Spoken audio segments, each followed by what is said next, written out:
அச்சாய்க்கா பருகுலோ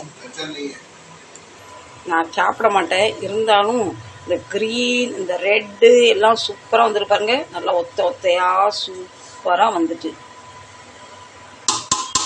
தெரியாதுன்னு உட்காந்தா தெரிஞ்சுக்கிட்டு தெரியாமல் இருக்கும். நமக்கு தெரிஞ்ச மாதிரி செஞ்சு நம்ம தம் பிரியாணி ரெடி. வீட்டுக்கு கதை எப்படி தெரியுமாங்க, ஆக்க பொறுத்தவனுக்கு ஆற பொறுக்காதான். அதனால் அவரை பிரியாணி எடுக்கிறாரு பாருங்க. எப்படி கலர் ஒயிட்டு, க்ரீன், பிங்க்கு எல்லாம் எப்படி வந்துருக்கு பாருங்க. அதெல்லாம் மனம் ரொம்ப சூப்பராக வந்திருக்கு. ரொம்ப சூப்பராக வந்திருக்கு. வாங்க எல்லோரும் பிரியாணி சாப்பிடலாம். சாப்பாடு எடுக்கணும். இந்த என்னமோ யானை காட்டுக்குள்ளே யானை பூந்த மாதிரி இல்லை நோண்டி பிறக்கி எடுத்துட்டாரு. இதெல்லாம் போட்டு ஒரு 10 நிமிஷம் மூடி வச்சு அதுக்கப்புறம் எடுக்கணும். இவருக்கு பசி தாங்க முடியல. Hello friends, back to Bhavani லெப்ஷன். அனைவருக்கும் ஈத் நல்வாழ்த்துக்கள். ஹாப்பி ஈத். இன்னைக்கு நம்ம வீட்டில் ஈத் கொண்டாட போகிறோம். அதுக்காக நம்ம இன்னைக்கு லேயர் பிரியாணி பண்ண போகிறோம். வாங்க என்னன்னு சுருக்கமாக பார்க்கலாம். வாங்க. இதெல்லாம் பாஸ்மதி ரைஸ்ல 1 மணி நேரம் ஊறி அது கொஞ்சோண்டு 2 கொதி வர வரைக்கும் வடித்து இதே எடுத்துக்கலாம். சரிங்களா? இந்த தண்ணி நம்ம தூர ஊற்றிடக்கூடாது. நமக்கு பிரியாணிக்கு தேவைப்படும் இந்த தண்ணி தான் ஊற்றணும். இதுக்கு முன்னாடி லேயர் பிரியாணி பண்ணது கிடையாது, செய்யவும் தெரியாது. இதுதான் ஃபர்ஸ்ட் டைம் செய்ய போகிறேன். ரொம்ப பதட்டமாக இருக்குது. நம்ம வீட்டில் ஈத் கொண்டாடி ஆகணும்னு முயற்சி பண்ணி லேயர் பிரியாணிக்கு ஜாமான்லாம் எடுத்தாச்சு. என்னன்னு பார்க்கலாமாங்க. எப்படி ஒரே ஒரு கொதி வந்த உடனே அதை அப்படியே வடித்து சூடு ஓப்பனில் வச்சிடணும். இந்த தண்ணியை வேஸ்ட் பண்ணக்கூடாது. நமக்கு ஃபைனல் தேவைப்படும். இது வந்து லேயர் பிரியாணினா வெங்காயம் நல்லா வறுத்து எடுக்கணும். அதுக்கு வெங்காயம் உரிச்சு வச்சுருக்கேன். இது மல்லி, புதினா, இஞ்சி, 1 கிலோ ரைஸ்க்கு 1 கிலோ சிக்கன் எடுத்துருக்கேன். நான் குழம்பு தானே வைக்க போகிறேன்னு நினச்சி சின்ன பீஸாக கட் பண்ணி வாங்கிட்டு வந்துட்டேன். ஆனால் பிரியாணிக்கு பெரிய பீஸாக தான் நல்லாயிருக்கும். இன்னும் பரவாயில்ல, ஐடியா நம்ம மாற்றிட்டோம் லேயர் பிரியாணி பண்ணுறதுக்கு. எப்படி அடுப்பில் வச்சாச்சு. இது வந்து 3 கிலோ பிரியாணி பண்ணலாம். என்கிட்ட வேறு சட்டி இல்லை. அதனால் இது 1 கிலோ அரிசி, 1 கிலோ சிக்கனுக்கு, 1/2 கிலோ மசாலாவுக்கு 2.5 கிலோ கணக்கு வரும். வெங்காயத்தை இப்போ இதில் கட்டிடலாம். நல்லா ப்ரௌன் கலராக வரணும். வெங்காயம் நல்லா ப்ரௌன் ஆனால் தான் இதோட காஜு வாங்கிட்டு வந்திருக்கேன். இது போடணும். இப்போ மசாலா அரைக்கிறதுக்கு என்னென்ன எடுத்துருக்கேன். வெங்காயம், தக்காளி, இஞ்சி, பூண்டு, பச்சை மிளகா, புதினா, தனியா இவ்வளோ அரைக்கணும். வெங்காயம் வதங்கறதுக்கு நல்லாவே டைம் எடுக்குது. வதங்கட்டும். இப்போ நம்ம மசாலாவை அரைச்சிடலாம். ரெடி. இப்போ இந்த வெங்காயத்தை வெளியே எடுத்துடலாம். நல்லா ப்ரௌன் ஆகிட்டு இதை விட்டால் இன்னும் கரிஞ்சிரும். சட்டி ரொம்ப பெருசாக இருக்குது, ஹைட் ரொம்ப பெருசாக இருக்குது. நான் ரொம்ப கட்டையாக இருக்கேன் பார்த்தீங்களா. அதை இப்போ நம்ம காஜுவையும் போட்டு வறுத்துக்கலாம். ஹைட்டு பத்த மாட்டுக்கு. எப்படி எக்கி பார்க்க வேண்டியதாக இருக்குது. காஜுவையும் வெளியே எடுத்துடலாம். காஜு வந்து நிறைய போடலை, சட்டி பெருசாக இருக்குது, காஜு குறையா இருக்குது. அதனால் எண்ணெயில் கடந்து தேட வேண்டியதாக இருக்குது. வீட்டில் இவ்வளோதான் பட்டை வகை இருந்தது, அதை அதை போட்டுக்கலாம். நான் எப்போவுமே வீட்டில் அரைச்சி தான் மசாலா ரெடி பண்ணுவேன். ஆனால் நம்ம வந்து இதெல்லாம் வந்து கொஞ்சம் பிரியாணி மசாலாலாம் போட்டால் கொஞ்சம் பிரியாணி நல்லா வரும். இது பிரியாணி மசாலா, இது கரம் மசாலா, இது காஷ்மீர் சில்லி பவுடர், இதெல்லாம் போட்டால் கொஞ்சம் நல்லா மணமாக இருக்கும். இங்கே மும்பையில் வந்து பிரியாணிக்கு கடுகு சேர்க்க மாட்டாங்க. அதனால் நான் கடுகு சேர்க்கலை ஃப்ரெண்ட்ஸ். இப்போ அரைச்ச மசாலா விளப்பா மசாலா நல்லா ரோஸ்ட் பண்ணிக்கலாம். இதில் வந்து 4-5 பச்சை மிளகாவும் சேர்த்துருக்கேன். இப்போ நான் ஒரு புடி உப்பு சேர்க்குறேன். ஏன்னா சாதத்தில் உப்பு போட்டுருக்கு பார்த்தீங்களா. ஃபஸ்ட்டு மசாலா உப்பு சேர்த்துட்டா மசாலா நல்லா வெந்து வரும். அதனால் மசாலா உப்பு சேர்த்துட்டேன். இந்த 3 பொடியும் கட் பண்ணி போட்டுடலாம். இது வந்து காஷ்மீரி சில்லி மசாலா, பிரியாணிக்கு நல்லா கலர் தரும். இது பிரியாணி மசாலா, பிரியாணி நல்லா மணமாக வரும்.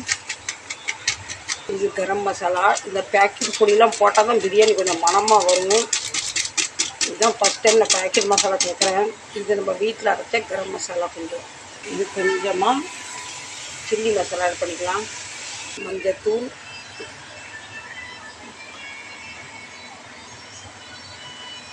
ஜீரா பவுடர்,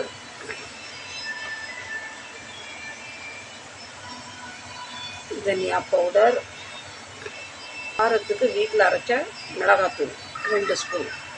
இப்படி வருமோ பயமாக இருக்குது. முதல்ல செய்கிறேன். கடவுளே நல்லா வரணும். ஆண்டவனே சாப்பிட்றவங்கள நம்மளை புகழாமல் இருந்தாலும் சரி, ரொம்ப ஆயிடக்கூடாது. அதுக்கப்புறம் 1/4 கிலோ தயிர். கண்டிப்பாக பிரியாணிக்கு லெமன் சேர்க்கணும். என்கிட்ட இல்லாதனால இன்னும் கொஞ்சம் தயிர் சேர்த்துக்கிறேன். தயிர் சேர்த்துக்கிட்டா பிரியாணி நல்லா சாஃப்டாக வரும். இது கணக்குக்கு 1/4 கிலோவுக்கு மேலே தயிர் போடணும். மசாலா ரெடி. நான் இதான் முதல் தடவை பண்ணுறேன். யாரும் தப்பு கண்டுபிடிக்காதீங்க. வீட்டில் உள்ளவங்க ஆசைப்படுறாங்க லேயர் பிரியாணி வேணும்னு. இப்போது 1 கிலோ சிக்கன். இப்போ நம்ம போட்ட சிக்கன் இந்த மசாலா கூட நல்லா கிண்டி விட்டுக்கலாம். ஊற்றிருக்கனால கண்டிப்பாக அடி பிடிக்கும். அதில் கிண்டியே விட்டுக்கிட்டு இருக்கேன், அடி பிடிச்சிடக்கூடாதுன்னு. இப்போ இந்த தட்டை போட்டு நம்ம ஒரு 10 நிமிஷம் இப்படி வேக வச்சுக்கணும் சிக்கனை. இந்த அரிசி வந்து அரை வேக்காடு வடித்து வச்சுக்கோம் பார்த்தீங்களா.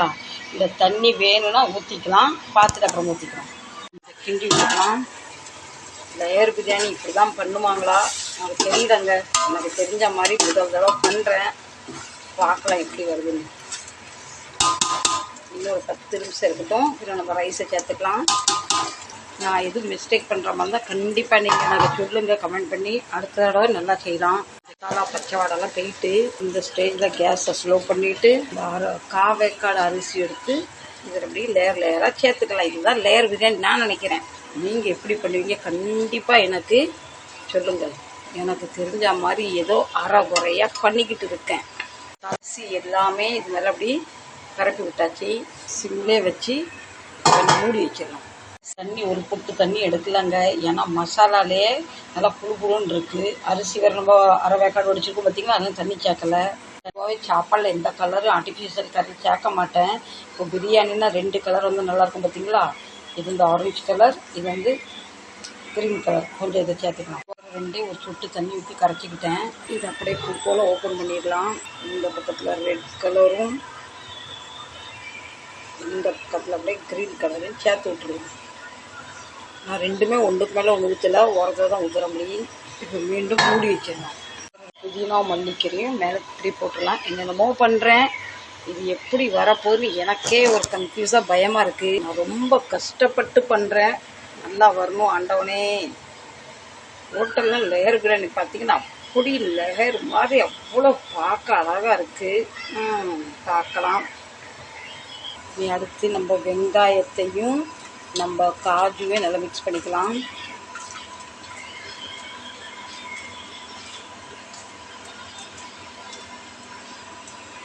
காஜு இன்னுமே இருந்தால் நல்லாயிருக்கும். ஆனால் காஜு எனக்கு பத்தில் குறையாக தான் இருந்தது. தள்ளி இந்த அப்படியே மேலே தூக்கி விட்டுடலாம். எங்கள் வீட்டுக்காருக்கு பார்த்து பண்ணி கொடுத்தாலே குறை சொல்லுவார். இப்போ பயங்கர பசியில் இருக்கார். நீ என்ன சொல்ல போகிறாரு எனக்கு ரொம்ப கன்ஃபியூஸாக இருக்குது. பார்க்கலாம். நல்லா வந்தாலும் நம்ம தான் சாப்பிட போகிறோம், நல்லா வரலாம் நம்ம தான் சாப்பிட போகிறோம். குழஞ்சிட மட்டும் கூடாது, அதுதான் அவ்வளோதான், வேறு ஒன்றும் இல்லை. நீங்கள் இப்போ இது அப்படியே ஒரு 10 நிமிஷத்துக்கு திறக்க வேண்டாம். வருது கொஞ்சம் பிரியாணி மனம் வருது ஃப்ரெண்ட்ஸ்.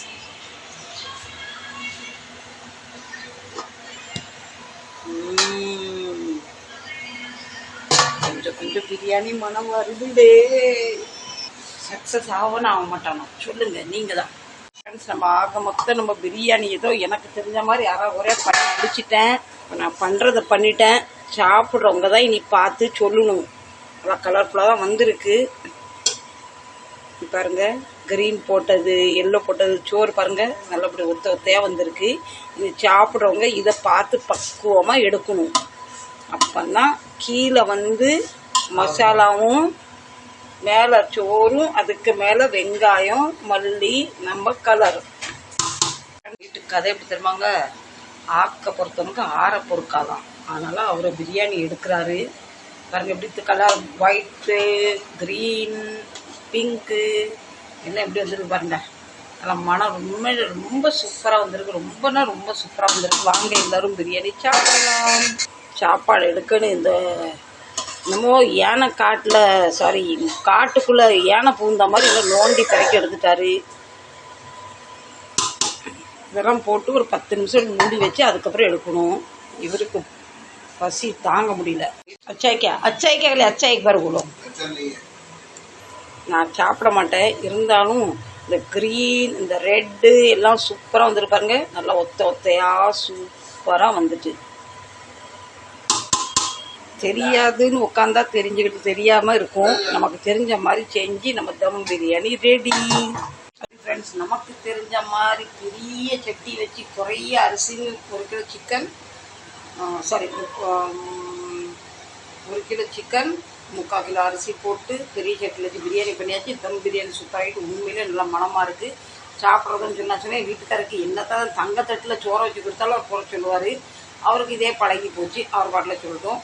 எல்லாருக்கும் ஒரு தடவை சொல்லுன்னு சொல்லுங்க, நான் சொல்ல மாட்டேன்னு சொல்கிறாரு.